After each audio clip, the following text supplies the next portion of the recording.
Brigadier Waqas साहब, ये मैंने इसलिए भी बैकग्राउंड रख दिया कि चलिए मजीद मालूमात मिल जाए हमें इस शख्स के बारे में। ये कितनी बड़ी रियासत की कामयाबी थी और फिर आज एक साल के बाद हम इसको इसलिए डिस्कस कर रहे हैं कि ये तजर्बा कामयाब रहा या नाकाम रहा, क्या कहिएगा? आई थिंक जो तो सक्सेस है ये I think if you rate it, जैसा कुलभूषण का आपको याद होगा जिसको ब्लू बर्ड कहा जाता है इंटेलिजेंस की आप कह लें डिक्शनरी पे। तो अगर सब नेशनल ग्रुप में भी देखें तो आई थिंक गुलजार मोहम्मद शाम्बे के साथ शायद इन सब कहते हैं कि नंबर 3 तो ही वाज आल्सो आप कह लें कि ब्लू बर्ड कार्डर का ही बंदा उसको कंसिडर किया जाएगा। और उसकी मिसाल भारत में देखें महानता था इनका, या जो बड़े बड़े लेट्स से उनके रेजिस्टेंस लीडर हैं। लेकिन यहाँ पे जो है इसको बेसिकली इस्तेमाल किया रॉ ने। और अगर आप देखिए एक स्ट्रेटजी भी बदली थी। अगर देखा जाए तो दो जो बड़े सरदार हैं जो लेट्स से ब्राह्मदा बुक्टी है या हरबियार मरी हैं, वो बेसिकली भारत ने भी देखा कि जी यूरोप में रहते हैं, डाइन एंड वाइन करते हैं और यार्ड्स में फिरते हैं और जेट्स में, तो वो उनके शायद काम के नहीं है डिस्पाइट कि उनकी ऑर्गेनाइजेशन आई थिंक एक्टिव है। और तो टोटल आई थिंक 1800 से 2500 तक टोटल कार्डर है। वैसे एक स्टीरियोटाइपिंग है, खुदा न खास्ता बलूचिस्तान में बहुत ज्यादा आग लगी हुई है, मेनली ये है। तो फिर शिफ्ट किया गया I would say middle lower middle class और वर्किंग क्लास है।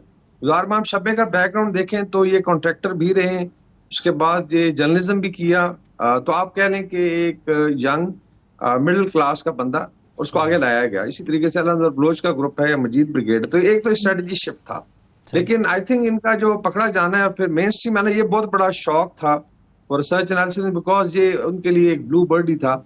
और फिर इसमें आप देखें तो जब ब्रास बनी बलोच राज जो संगत जो कोऑर्डिनेट करती थी 3-4 तंजीमों को, उसको भी आई थिंक स्मैश करने में बाय एंड लार्ज बहुत बड़ा रोल था इसका। और फिर जिस तरह मेंशन हुआ कि सल्फात बंगलजई ने खुद वर्चुअली सरेंडर किया।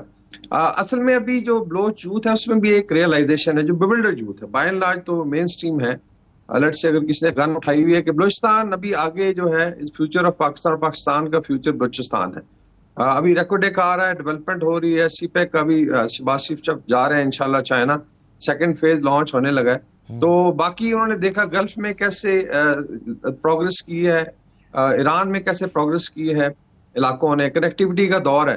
तो गन उठाने से तो चीजें आगे नहीं जाएगी, बिकॉज रियासत तो फिर लड़ेगी। और उसमें बड़ा क्लियर मैसेज था कि जिसे लड़ना है फिर वो लड़ ले, लेकिन अगर कोई आके एक्नॉलेज करता है और मेन स्ट्रीम में आना चाहता है, उसमें आई थिंक रियासत ने माँ का किरदार अदा किया। और ये आई थिंक लार्जर मैसेज जो है ज्यादा इंपॉर्टेंट मेरे ख्याल इसलिए है, other than being a very senior militant commander, youth के लिए एक बड़ा स्ट्रॉन्ग मैसेज, उसका बड़ा इम्पैक्ट आया है। एक तो जिनकी अपनी तंजीम थी बलोच नेशनलिस्ट आर्मी, वो स्मैश होगी। और उसके बाद ब्रास पे बहुत ज्यादा इम्पैक्ट है। स्नीक अटैक जरूर हो रहे हैं बिकॉज कुछ अफगानिस्तान से हमारे मेहरबान बैठे हुए जो सपोर्ट करते हैं। बाय एंड लार्ज जो बलोच सब नेशनलिस्ट मिलिटेंसी थी उसको कंट्रोल करने में काफी आई थिंक इनका जो है आई वुड से रोल रहा है इस वाकये का। और आई एम श्योर जो लोग सुन रहे हैं देख रहे हैं, जो हमारे बलोच बहन भाई हैं, वो देखेंगे कि तालीम की तरफ आए, गन रख दें और कलम उठाएं और बलूचिस्तान की डेवलपमेंट में स्टेट के साथ चलें। वकास साहब, क्या चैलेंजेस है? अभी आप जिक्र तो कर रहे थे कि अफगानिस्तान की जानिब से कार्रवाइयाँ हो रही हैं, लेकिन कुछ जो मकामी तंजीमें हैं उनका नेटवर्क तोड़ा भी गया है, तो मकामी सतह पर क्या चैलेंजेस दरपेश हैं? जी, उसमें एक तो जो इंटरनेशनली अगर आप देखें दो हमारे ब्रदर मुल्क के साथ बॉर्डर मिलता है और बड़ा लंबा बॉर्डर है, क्योंकि बलूचिस्तान का अपना अगर एरिया देखें तो ऑलमोस्ट 46% ऑफ पाकिस्तान, और जो अफगानिस्तान के साथ बॉर्डर है या ईरान के साथ, वहां पे प्रॉक्सी वॉर भी हुई और उसमें काफी सारी मूवमेंट रही है। बाय एंड लार्ज ईरान के साथ जो आई थिंक बॉर्डर है पिछले एक साल में काफी स्टेबलाइज। बीच में एक इंसिडेंट हुआ, उनके शायद इधर थे कुछ लोग और हमारे अगेंस्ट जो ऑपरेट करते वहां पे थे, बट वो चीजें स्टेबलाइज हुई। फिर जो शहीद प्रेसिडेंट है रईसी वो आए और आई थिंक फर्दर उस पर प्रोग्रेस होगी। अभी भी सुप्रीम लीडर ने यही कहा है कि कोई पॉलिसी शिफ्ट नहीं होगा जब शहबाज शरीफ साहब से मिले। ईरान पाकिस्तान जैसे ताल्लुकात ग्रो करेंगे तो एक तो बॉर्डर ऑफ पीस, एक बहुत बड़ा मसला जो है मिलिटेंट्स की, बिकॉज उधर भी पाकिस्तान और बलूचिस्तान का इशू है, यहाँ पे जो होस्टाइल पावर्स हैं वो उसको ऑपरेट करती हैं। ईरान ने भी रियलाइज किया है, पाकिस्तान ने भी, कि इसको हमने जॉइंटली लड़ना है। फिर आया था अफगानिस्तान, जिसमें आई थिंक जो स्पेशली कंधार का इलाका है या हेलमंद का, वहां से जो है मिलिटेंसी जो है पहले भी रही है, इवन जब अचकजई साहब थे या उसके बाद जो है अपना डॉक्टर अशरफ गनी की गवर्नमेंट थी, तो it has been a constant policy. I don't know क्या प्रॉब्लम है कि वहां पे बेसिंग है और वहां पे रॉ जो है इसको एक्सप्लॉइट करती है बाकी होस्टाइल एजेंसी। तो एक तो बॉर्डर कंट्रोल है जो काफी बेहतर हो रहा है। बाकी जिस तरह कुछ लोगों ने ये मिसिंग पर्सन के नाम पे इधर काफी बड़ा ड्रामा किया और बाद में अवाम ने देखा कि मिसिंग पर्सन या तो अफगानिस्तान में पाए गए और या फिर जब मिलिटेंट्स ने अटैक किया है कोस्टल एरियाज में, कराची में, वहां पे, तो इट मीन्स कि ये भी एक मिसपरसेप्शन बनाई गई और वो यूथ को उनके माइंड को पोल्यूट करने के। लेकिन आई थिंक उस पे जिस तरह भी मेंशन किया रिंद साहब ने, क्योंकि सरफराज बुगटी साहब खुद भी पहले वजीर दाखिला भी रहे, उससे पहले भी इंटीरियर मिनिस्टर रहे और वो अच्छी तरह समझते हैं कि यूथ को कैसे एंगेज करना है। सही। ब्रिगेडियर साहब, ये जो हमने अभी बैकग्राउंड भी शेयर किया शांबे का और ये भी बताया कि इंडिया में जाकर ट्रेनिंग ली और रॉ के तरह से एक तरह से ये ऑपरेटर बन गए, तो ये हमारे पास जो शवाहिद मौजूद हैं कि किस तरह से भारत की मुदाखलत रही है और अब भी मौजूद है और हमारे लोगों को इस्तेमाल करना और सादा लोगों को बहकाना, ट्रेन करना और फिर मजीद नौजवानों को इसमें डालना, यूथ की जो हम बात कर रहे हैं, तो इन शवाहिद को भारत के खिलाफ आलमी सतह पर उजागर करने के लिए किस चीज़ की जरूरत है? आप क्या समझते हैं कि क्या होना चाहिए?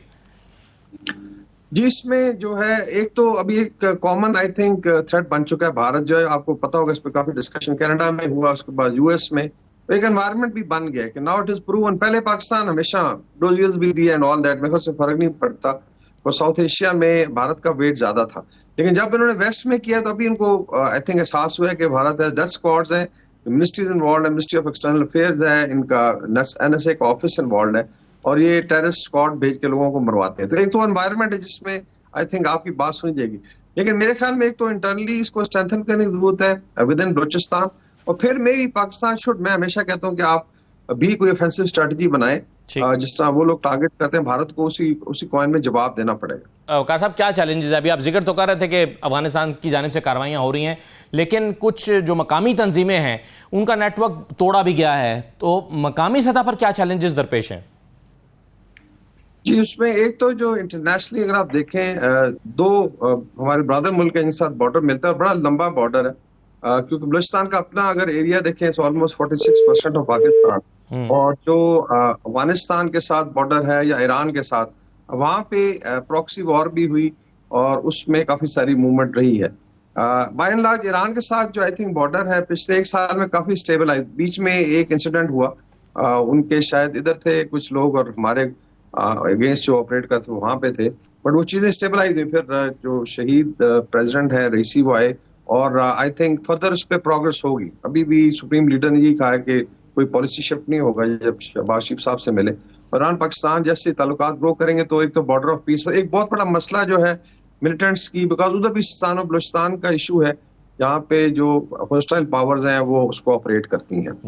ईरान ने भी रियलाइज किया है, पाकिस्तान ने भी, कि इसको हमने जॉइंटली लड़ना है। फिर आया था अफगानिस्तान, जिसमें आई थिंक जो स्पेशली कंधार का इलाका है या हेलमंद का, वहां से जो है मिलिटेंसी जो है पहले भी रही है, इवन जब अचकजई साहब थे या उसके बाद जो है अपना डॉक्टर अशरफ गनी की गवर्नमेंट थी, तो it has been a constant policy. I don't know क्या प्रॉब्लम है कि वहां पे बेसिंग है और वहां पे रॉ जो है इसको एक्सप्लॉइट करती है बाकी होस्टाइल एजेंसी। तो एक तो बॉर्डर कंट्रोल है जो काफी बेहतर हो रहा है।